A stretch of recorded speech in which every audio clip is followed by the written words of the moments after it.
लाठी डंडे के दम पर प्रशासन ने ईसीएल को तलझारी के अधिकृत जमीन पर दिलाया कब्जा। पुलिस ने छोड़े आंसू गैस तो ग्रामीणों ने चलाया तीर। जी हां, राजमहल परियोजना के विस्तारीकरण में सबसे बड़े अवरोधक बनी तलझारी की जमीन पर आखिरकार ईसीएल का कब्जा होता दिख रहा है। बुधवार से चल रहे ऑपरेशन में गुरुवार को पूरे दिन ग्रामीण और प्रशासन के बीच झड़प देखने को मिली है। इस दौरान ईसीएल की मशीन जमीन पर काबिज हो गया। विरोध कर रहे ग्रामीणों पर पुलिस ने जमकर डंडा चटकाया है। वही जवाब में आदिवासियों ने तीर चलाकर विरोध दर्ज किया।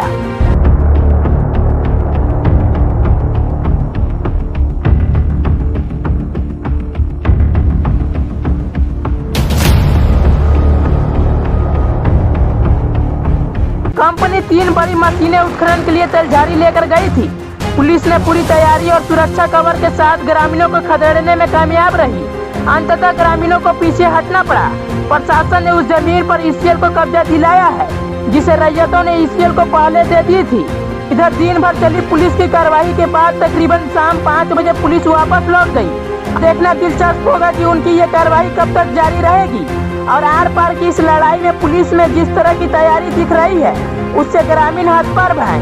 ग्रामीणों की माने तो जिस तरह से पुलिस ने बर्बर तरीका अख्तियार कर रही है उससे ईसीएल को आगे जमीन लेने में बहुत दिक्कत होगी। इधर ग्रामीणों ने बताया कि जिस जमीन को हमने दिया नहीं उस पर भी मशीन लगाई गई है। खड़ी फसल को भी रौंद दिया गया है। रोके जाने पर डंडा से पीटा जा रहा है। एक तरफ ईसीएल के बुलडोजर चल रही है तो दूसरी तरफ सबके आंखों से आंसू छलक रहे हैं।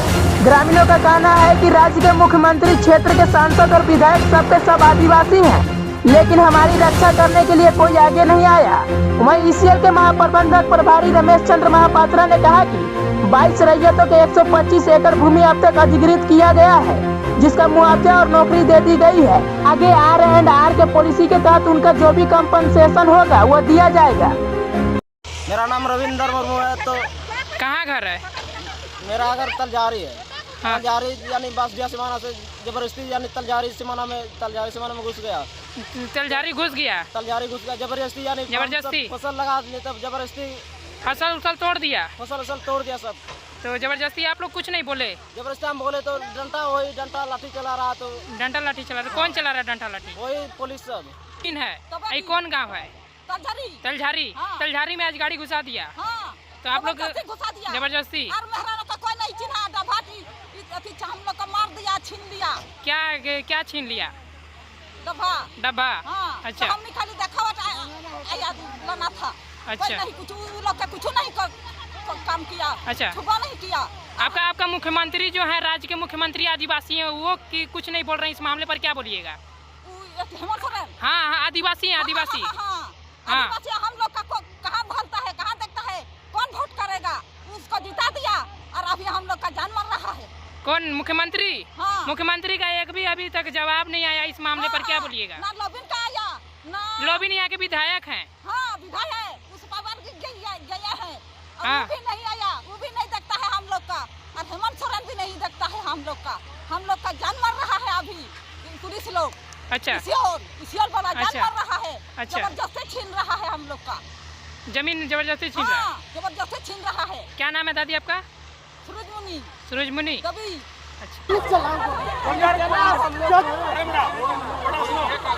आखिरकार जमीन पर खुदाई शुरू कर दिया जाए, ऐसा मुश्किल रहा ये पूरा प्रकरण। और नहीं, अभी तो खुदाई नहीं चालू हुआ। अभी जो जिनका जमीन हम लोग अधिग्रहण किया था, जिन लोगों को नौकरी दिए थे, जो 22 आदमी का नौकरी हुआ था, वही लोग जो चिन्हित किया है जमीन, उसी को हम लोग मार्किंग कर रहे हैं। सर, मार्किंग आज है? जी।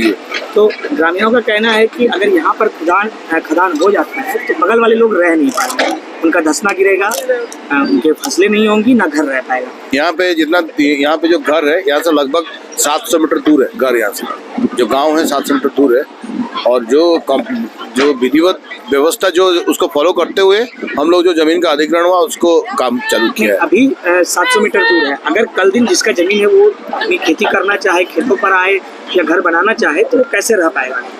नहीं, देखिए, एक बार जमीन जो अधिग्रहण होता है उसके बाद तो उसमें खेती-बाड़ी नहीं होता है।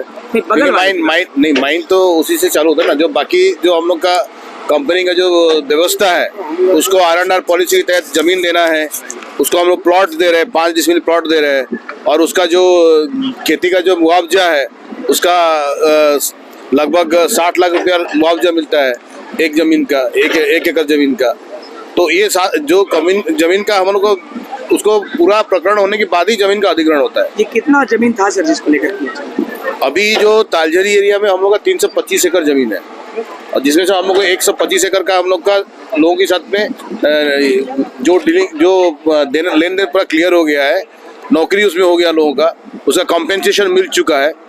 उन्हीं लोगों से हम लोग बातचीत करके जमीन का अधिग्रहण स्टार्ट हुआ है। बगल के जो लोग हैं वो रो रहे हैं कि उनकी फसलें खत्म हो गई, 3 महीने नहीं, फसल तो हम लोग खत्म नहीं होने देंगे।